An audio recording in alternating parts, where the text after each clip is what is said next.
ఆధ్యాత్మిక నగరం తిరుపతిలో మరో అపచారం చోటు చేసుకుంది. ఇప్పటికే టీటీడీ విషయంలో అనేక వివాదాస్పద అంశాలు బయటకొచ్చిన సంగతి తెలిసిందే.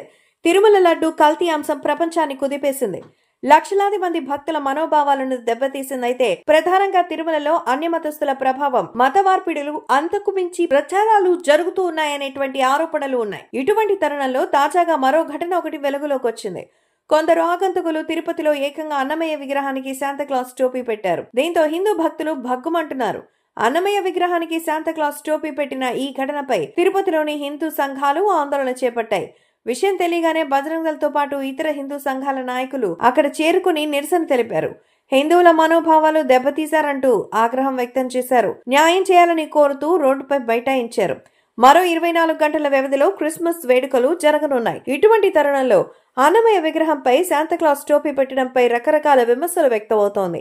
మత విద్వేషాలను రెచ్చగొట్టేందుకే ఈ ఘటనకి పాల్పడినట్టుగా అర్థమవుతోంది. ఇప్పటికే టీటీడీ లడ్డూ వివాదం పెను ప్రకంపనలకు దారితీసింది. అత్యంత వివాదాస్పదంగా మారింది.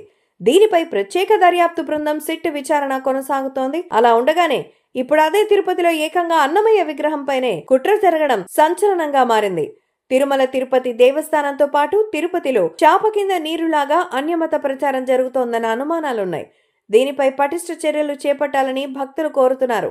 ముఖ్యంగా టీటీడీలో పనిచేస్తున్న చాలా మందిలో అన్యమతస్థులున్నారు. వారు వివాదానికి కారణమవుతున్నారన్న ఆరోపణలు ఉన్నాయి. అటువంటి వారి సేవలను టీటీడీలో కాకుండా ప్రత్యేకంగా వాడుకోవాలన్న డిమాండ్ వినిపిస్తోంది.